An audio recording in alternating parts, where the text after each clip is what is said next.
So Media Matters put together a compilation of Fox News and how they cover the issue of immigration. And in the wake of what happened in El Paso, it is crystal clear. This is not pretty. So let's watch and then we'll discuss.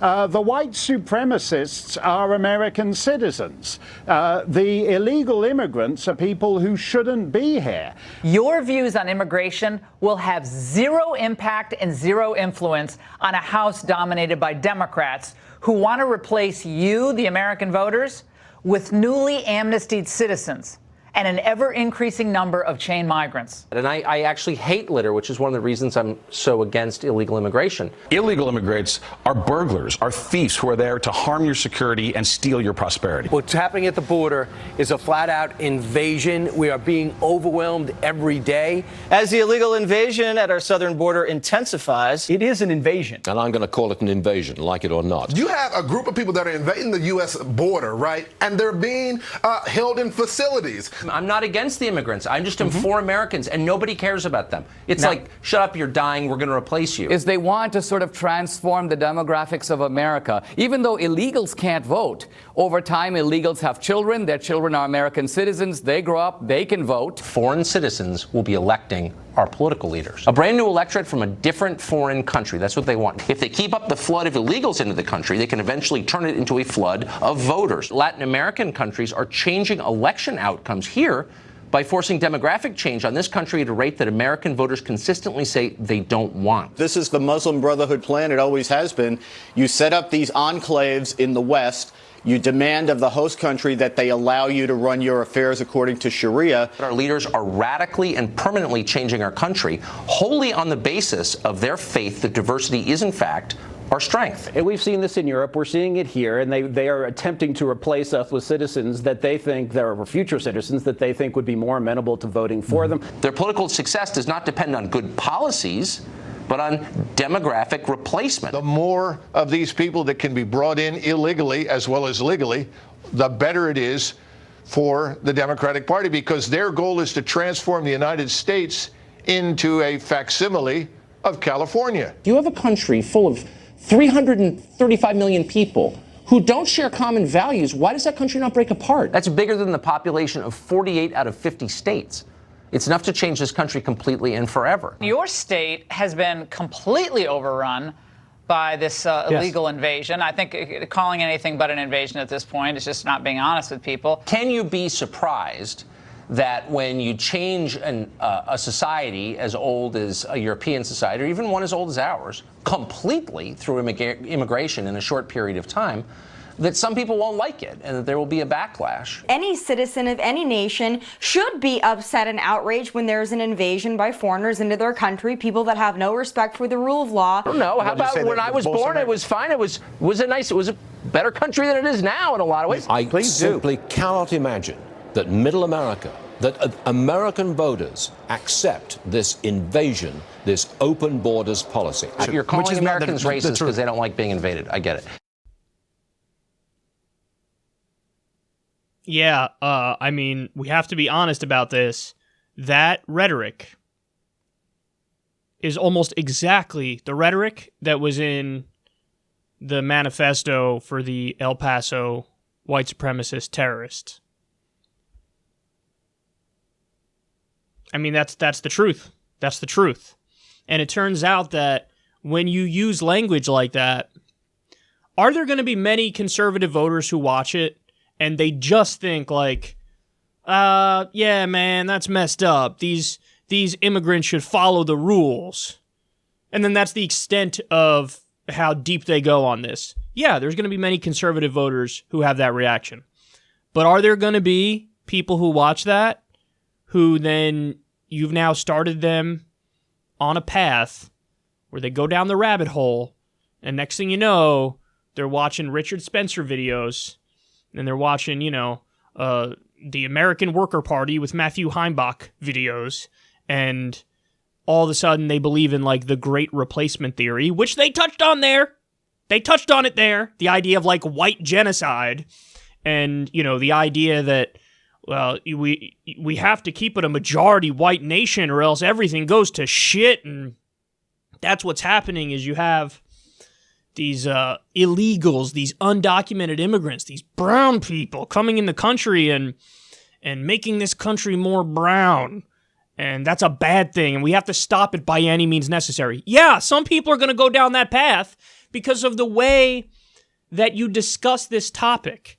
Now, am I saying you're not allowed to have the opinion on immigration that, hey, we can have rules, we can have a border, we can have rules, we can have a process?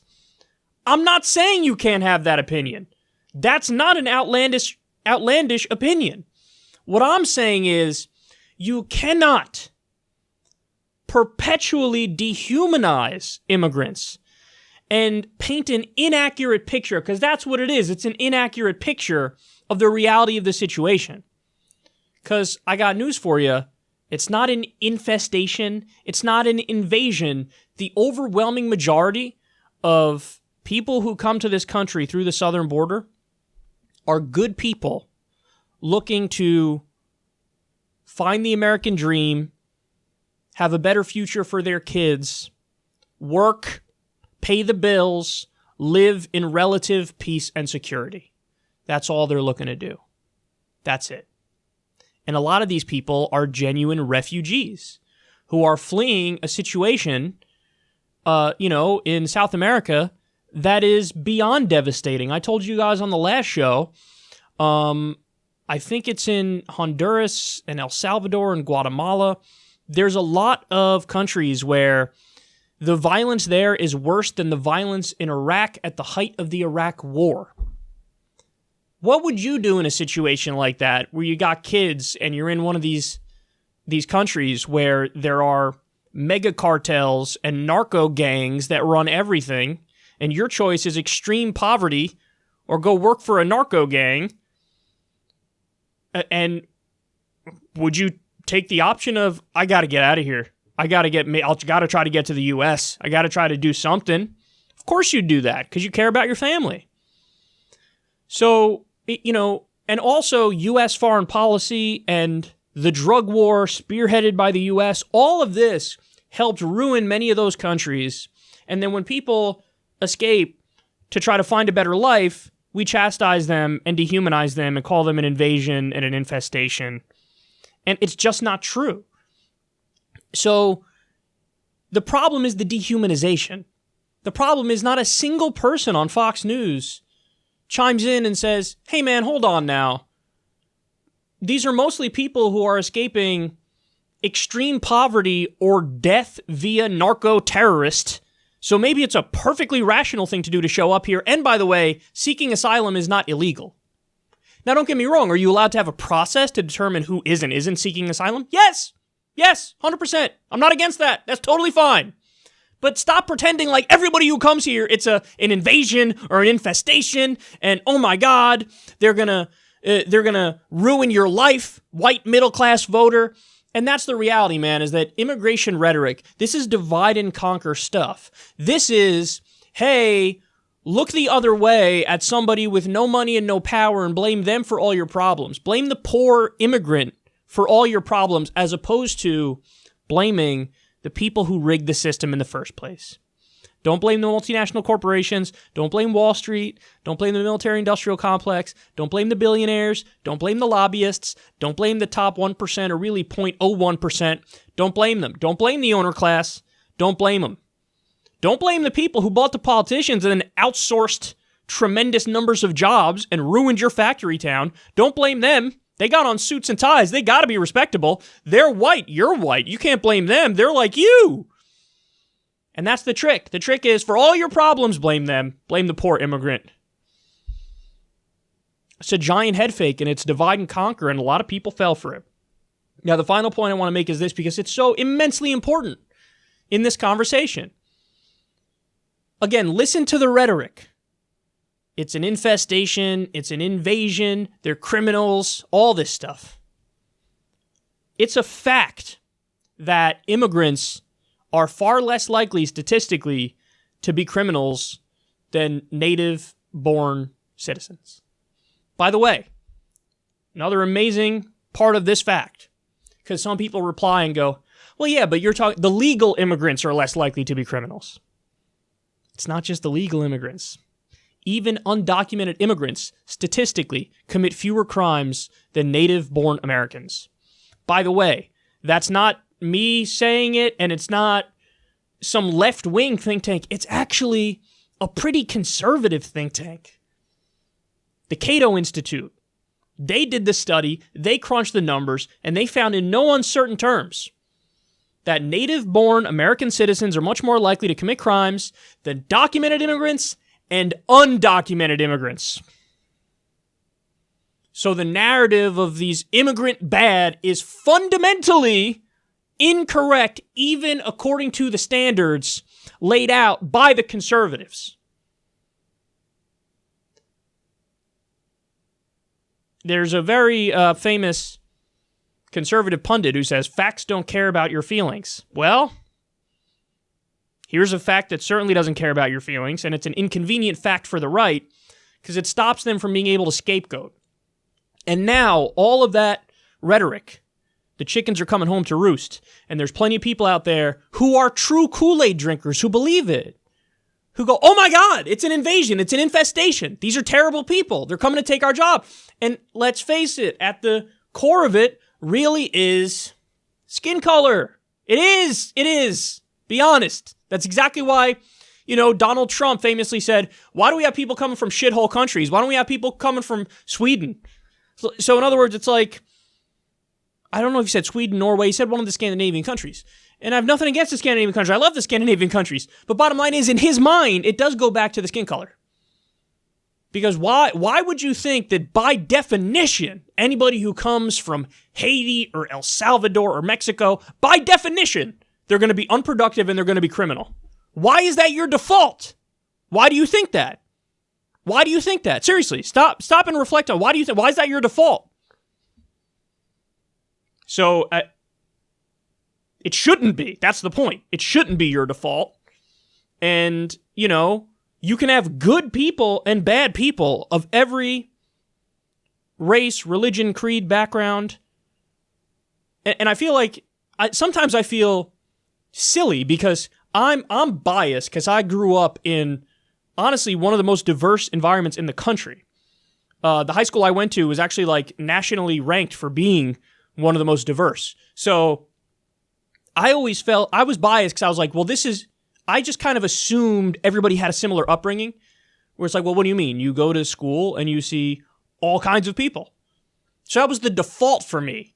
So when I began to realize that some people were not in an environment like that, and then also as a result of not being in an environment like that, their default assumption was like the opposite of mine. Their default assumption is like, well, what do you mean? The people who don't look like me are bad. I was flabbergasted by that. I'm like, what? How do you come to that conclusion? That is totally irrational. That makes no sense. But that is the default assumption for a lot of people. And there is a lot of propaganda that keeps people believing that. And in some instances, you're going to have people take it to the extreme. And you have this culture of dehumanization. And then it does lead to what we saw in El Paso in many instances. That's not saying everybody who's, started down that path will end up believing genocide is the answer. No. But we should talk about this issue of immigration accurately. Because if you talk about it accurately, all that whole right-wing fantasy goes away. Because you can nip it in the bud with the basic facts. You can nip it in the bud by letting everybody know. Just so you know, most of the people who come here are coming here because our policies help destroy their countries. Drug war, our foreign policy in South America. I mean, go back, look what we did in the Cold War over there. When you let people know, and we know because somebody called David Pakman's show and said it, hey man, I was deconverted, I was a right-winger, I'm not anymore. One of the things that helped me break out of it was the segment we originally did where we covered that study, which found that immigrants commit fewer crimes than native-born Americans. So, once you give people the information, it is possible for many people to go, oh, wow, I was actually wrong about this. So that's the good news, but we got a lot of work to do. And you understand we're up against a well-funded behemoth, and that is Fox News. And again, it is every host on Fox. Every one seems to be dedicated to this bogus narrative, which is a dangerous narrative, which is immigrant bad, they're trying to replace you. So don't be mad when we accurately say that is white supremacist rhetoric. That is bigoted language. And that does have consequences.